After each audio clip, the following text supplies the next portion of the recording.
नमस्कार।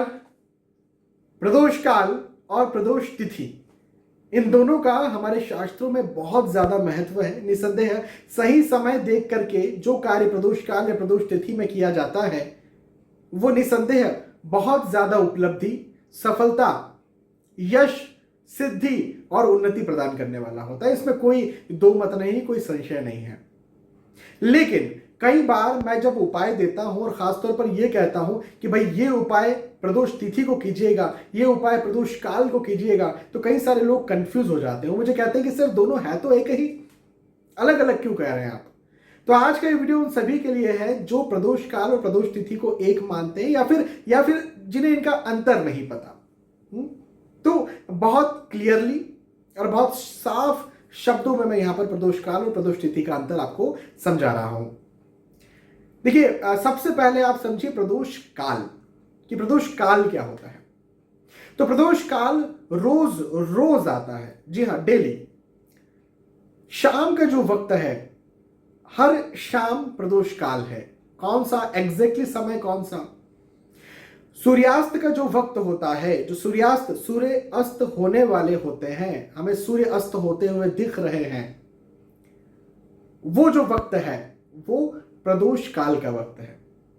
आप ऐसा समझ लीजिए और अच्छे आसान भाषा में कि सूर्यास्त जब हो चुके हैं, मान लीजिए बस सूर्यास्त हुए अभी कुछ सेकंड ही हुए हैं, 1 2 3 सेकंड हुए हैं, तो इसके आधे घंटे पहले का समय और करीब 15 मिनट या 20 मिनट बाद का समय जो है वो प्रदोष काल कहलाता है।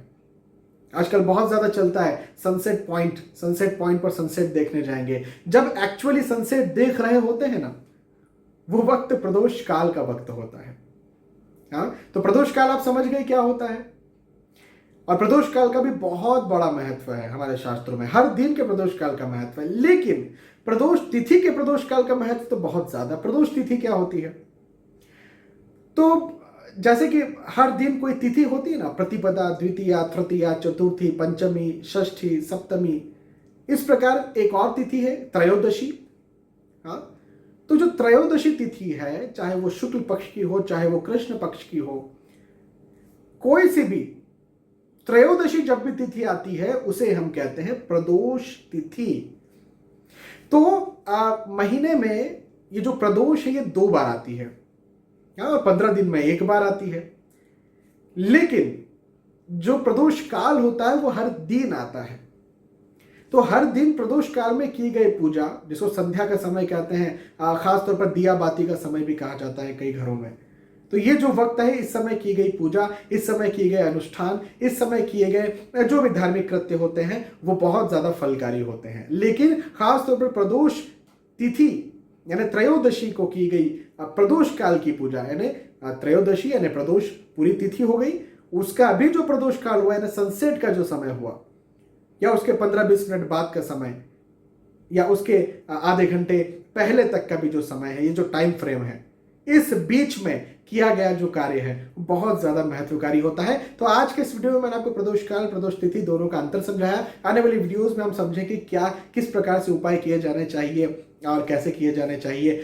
यदि आपने इस चैनल को सब्सक्राइब नहीं किया है या फिर इस वीडियो को फेसबुक पर देख रहे हो, अभी तक लाइक नहीं किया है, तो कीजिए। उसकी वजह, लाइक करने की, सब्सक्राइब करने की वजह यह है कि आपको यहां पर इस चैनल पर, इस पेज पर, यदि आप ज्योतिष सीखना चाहते हैं तो ज्योतिषी संबंधित सारी जानकारियां मिलती है। आप अपनी कुंडली खुद पढ़ना सीख सकते हैं। यदि आप समय समय पर राशिफल जानना चाहते हैं, दैनिक राशिफल, मासिक राशिफल, वार्षिक राशिफल, साप्ताहिक राशिफल आपको मिलते हैं। ग्रहों के गोचर कब हो रहे हैं, कैसे हो रहे हैं, और ग्रहों की घटनाएं क्या है, ज्योतिषीय या धर्म के नाम पर लूटपाट हो रही है, उससे कैसे बचा जाता है। यदि आप ये सभी जानना चाहते हैं तो इस चैनल को सब्सक्राइब करें या फिर पेज को लाइक करें। यदि वीडियो पसंद आता है तो इसे भी लाइक करें। बहुत बहुत धन्यवाद आपका। आने वाली वीडियोस में, आने वाले एपिसोड्स फिर मिलेंगे। तब तक के लिए आज के वीडियो में सब चाहता हूं। नमस्कार।